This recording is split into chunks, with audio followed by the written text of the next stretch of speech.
Wegener, la théorie de la dérive des continents, réalisée et présentée par Marion Maëlik, Amy et Jade.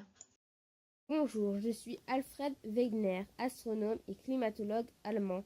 Aujourd'hui, je vais vous montrer ma théorie. Je m'appuie principalement sur la complémentarité que je constate entre les côtes américaines et africaines. J'ai observé la complémentarité des lignes côtières entre l'Amérique du Sud et l'Afrique.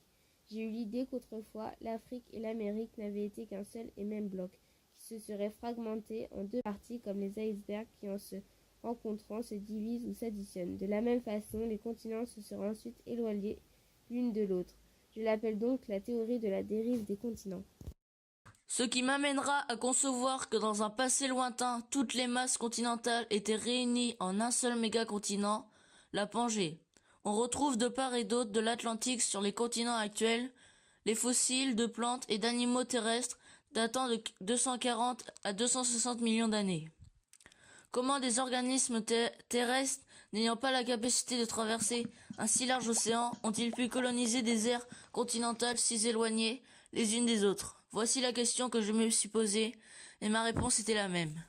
On observe sur certaines portions des continents actuels des marques de glaciation, datant d'il y a 250 millions d'années, indiquant que ces portions de continents ont été recouvertes par une calotte glaciale.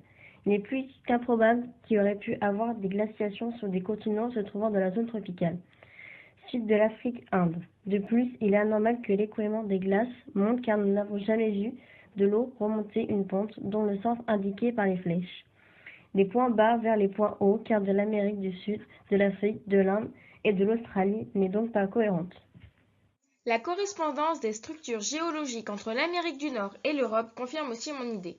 Les trois chaînes de montagnes, Appalaches, est de l'Amérique du Nord, Mauritanie, nord-est de l'Afrique, et Calédonie, île britannique, Scandinavie, aujourd'hui séparées par l'océan Atlantique, ne forment qu'une seule chaîne continue si on rapproche les continents.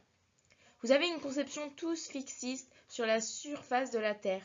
Océans et continents ont toujours occupé une portion fixe durant toute l'histoire de la planète.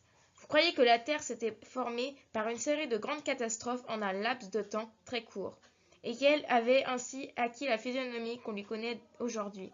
Les océans et les continents avaient été dessinés une fois pour toutes, et moi, je pense le contraire, et je viens de le prouver. En 1930, Alfred Wegener part pour une expédition au Groenland et fut retrouvé le 12 mai 1931 gelé dans son sac de couchage. Mais C'est dans les années 1960 que la théorie d'Alfred Wegener prend son envol avec l'élaboration de la théorie de la tectonique des plaques. La mise en place de ce nouveau concept des sciences de la Terre prouvera la théorie 60 ans après la mort de Wegener. création du texte. Marion, Amy, Maëlik, Jade. Audio 1. Amy 2. Maëlik 3. Jade 4. Marion 5. Maëlik. Vidéomontage Marion